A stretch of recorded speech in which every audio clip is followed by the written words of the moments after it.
Shalom, saya Zohra Widyastuti, Prodi Pak Pendidikan Agama Kristen, STT Rumah Murid Kristus. Saat ini saya akan menjelaskan tentang sejarah Pak atau sejarah pendidikan agama Kristen dimulai dari zaman Perjanjian Lama sampai Pak pada masa kini. Secara sepintas, pendidikan Kristen dapat saja diartikan sebagai pendidikan yang bercorak, berdasar, dan berorientasi Kristiani. Pendidikan Kristen memiliki pengertian yang sangat luas dan tergantung pada konteksnya.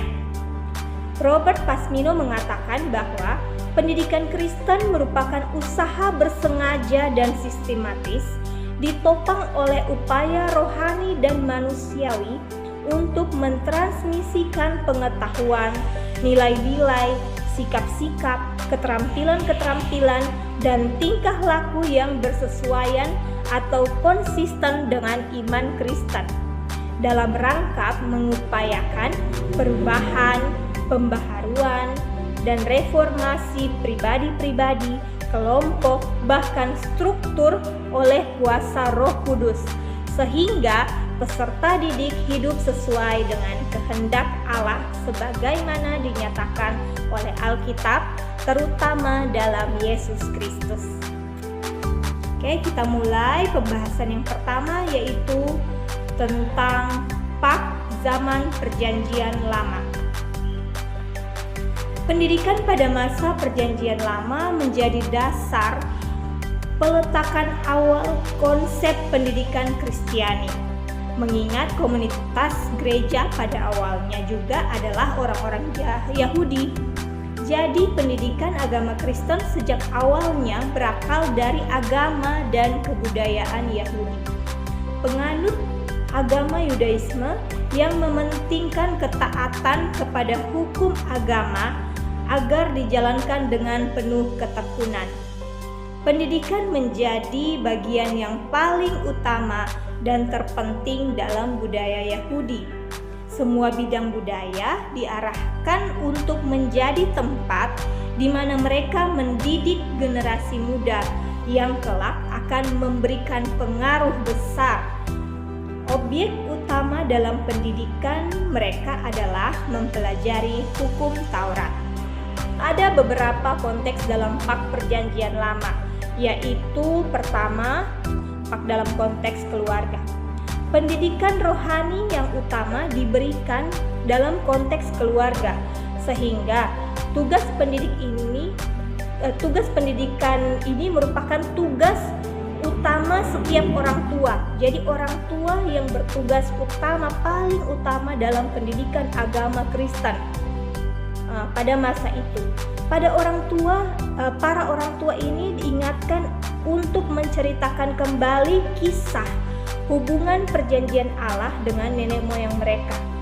Dalam Ulangan 6 ayat 6-9 mengungkapkan 3 hal penting, yaitu yang pertama, orang Israel sendiri harus memperhatikan atau mentaati perintah ini, yaitu perintah daripada Tuhan. Mereka pada hukum yang pertama itu mereka harus mentaati perintah Tuhan.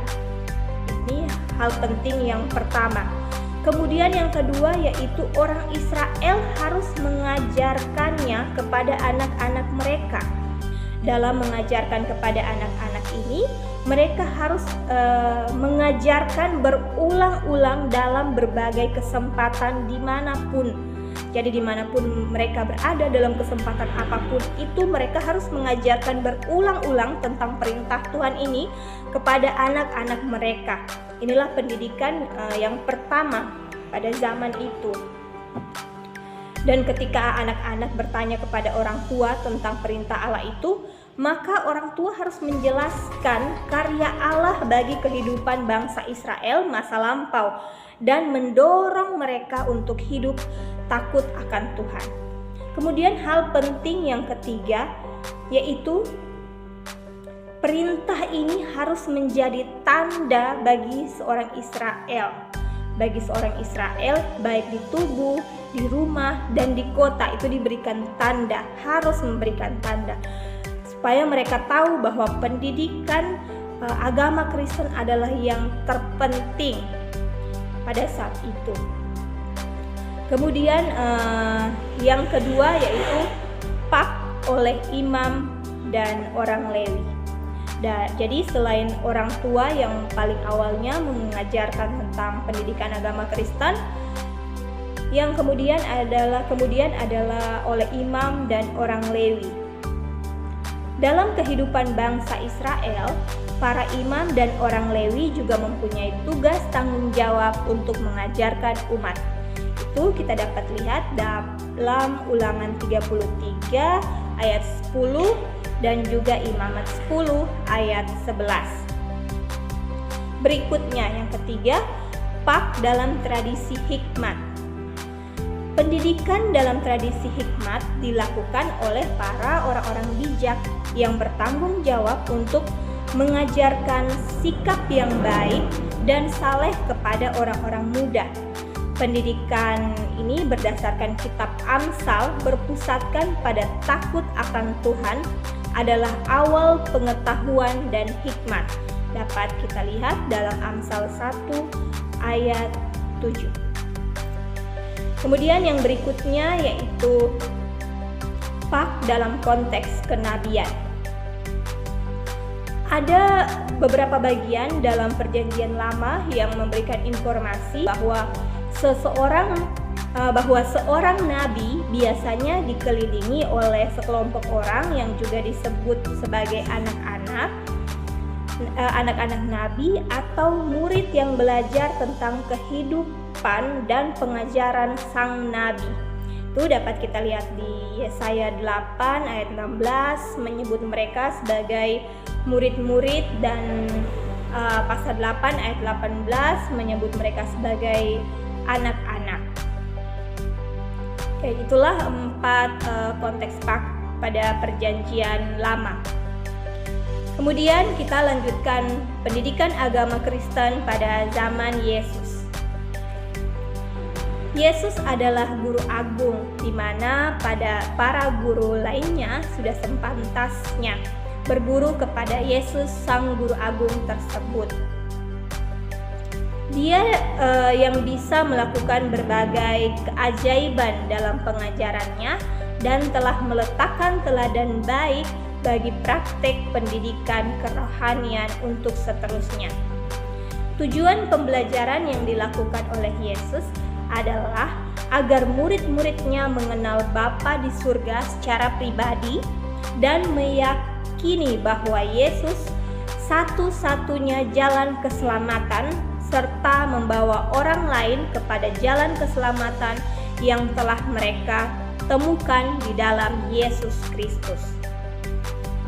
Ada beberapa metode pengajaran yang dilakukan oleh Yesus. Yang pertama yaitu metode cerita. Metode cerita ini dapat dilihat dalam pengajaran Yesus yang dikemas dalam bentuk perumpamaan. Kita bisa lihat dalam Markus 41 ayat 1 sampai 20, Markus 21 sampai ayat 21 sampai 25, ayat 26 sampai 29 dan 30 sampai 33. Kemudian metode ceramah. Metode ceramah juga sering digunakan oleh Yesus sebagai metode mengajar.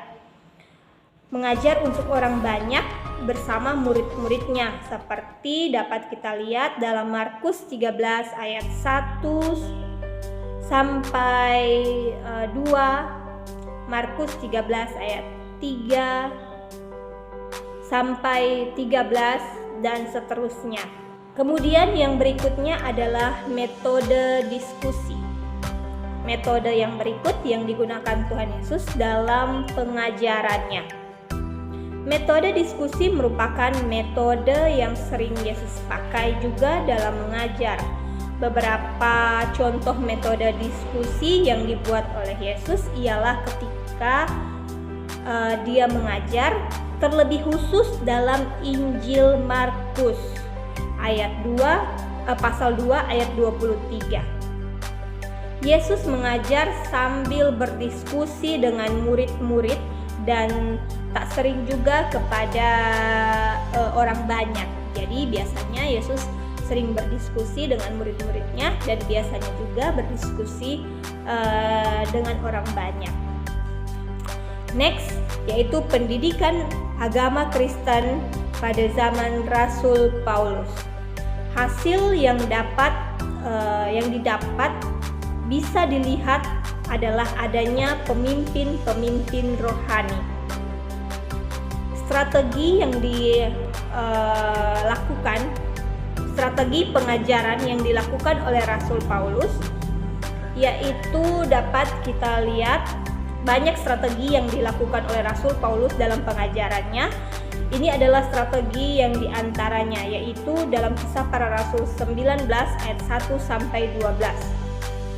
Ada 4 strategi di sini yang ditemukan yang dilakukan Rasul Paulus ketika dia mengajar di kota Efesus, yaitu melakukan diskusi, berkhotbah di rumah ibadat, mengajar di ruang kuliah Tiranus, dan memperlihatkan mujizat-mujizat Allah. Ini adalah beberapa strategi pengajaran yang dilakukan oleh Rasul Paulus pada saat itu. Selanjutnya kita akan bahas tentang pendidikan agama Kristen pada zaman Martin Luther. Sosok Martin Luther hampir tidak bisa dipisahkan dengan pendidikan agama Kristen. Ia dikenal bukan saja sebagai seorang reformator, tetapi juga sebagai seorang pendidik. Perjuangan reformasi yang digerakkannya tidak lepas karena pengetahuannya akan firman Allah. Strategi yang dilakukan oleh Martin Luther dalam pengembangan PAK, yaitu teologi adalah dasar teori pendidikannya. Ini adalah yang pertama. Kemudian menerjemahkan Alkitab ke dalam bahasa Jerman. Kemudian tidak membedakan orang. Bagi Martin Luther, semua orang berhak belajar, membaca dan menulis. Berikutnya, mendorong agar para pemimpin mendirikan sekolah-sekolah dan anak-anak wajib untuk sekolah.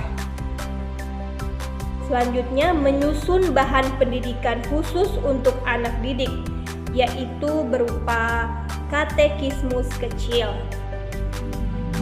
Next, memperhatikan perbedaan sifat setiap anak yang menjadi dasar untuk mengembangkan tugas yang sesuai. Kemudian, menitik beratkan peranan musik dalam proses pendidikan. Terakhir, mendesak warga Jerman menghargai pentingnya perpustakaan sebagai alat pelengkap mutlak dalam rangka mengembangkan sumber pengetahuan.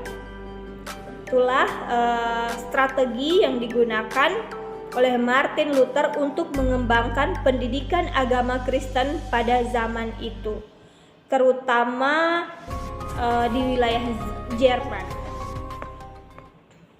Dan sekarang terakhir kita akan membahas tentang pendidikan agama Kristen masa kini. Pendidikan masa kini semakin maju dan bergantung pada dunia digital. Pendidikan yang sudah mengalami banyak perubahan setiap tahunnya mengakibatkan perubahan perilaku yang ada di masyarakat. Masyarakat mau tidak mau harus bisa menggunakan bahkan menguasai teknologi informasi yang semakin canggih. Metode pembelajaran yang digunakan pada masa kini yaitu project-based learning. Project-based learning adalah metode pembelajaran berbasis proyek atau kegiatan yang dilakukan mandiri oleh siswa, oleh peserta didik.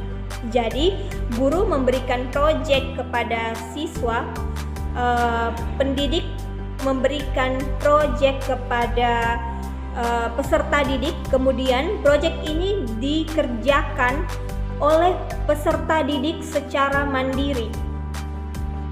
Jadi mereka ini melakukan eksplorasi, penilaian, interpretasi, sintesis, dan informasi sebagai sarana untuk memperoleh capaian hasil belajar. Jadi project based learning ini berpusat pada peserta didik, dan pendidik itu hanya sebagai fasilitator saja. Jadi peserta didik yang melakukan investigasi terhadap satu materi ataupun tugas yang diberikan oleh pendidik. Seperti itu. Kemudian metode pembelajaran daring. Jadi metode pembelajaran daring ini sesuai dengan namanya, yaitu daring atau dalam jaringan. Metode pembelajaran yang satu ini dilakukan dengan bantuan teknologi jaringan secara full. Jadi kalau di STTRMK, kita sebagai mahasiswa dan mahasiswi online tentunya sudah merasakan, karena kita memang belajar secara daring, yaitu dalam jaringan. Kita bertemu dengan orang-orang belajar yang di tempat yang berbeda-beda. Seperti itu, dosennya ada di kampus, begitu, atau mungkin ada dimanapun berada, dan kemudian mahasiswa juga ada di tempat masing-masing.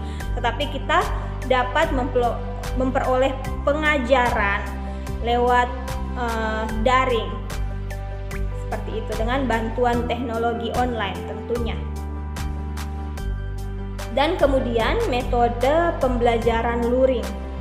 Metode pembelajaran luring adalah aktivitas mengajar dan belajar yang sama sekali tidak terhubung dengan jaringan komputer atau internet, atau yaitu pembelajaran secara langsung tatap muka.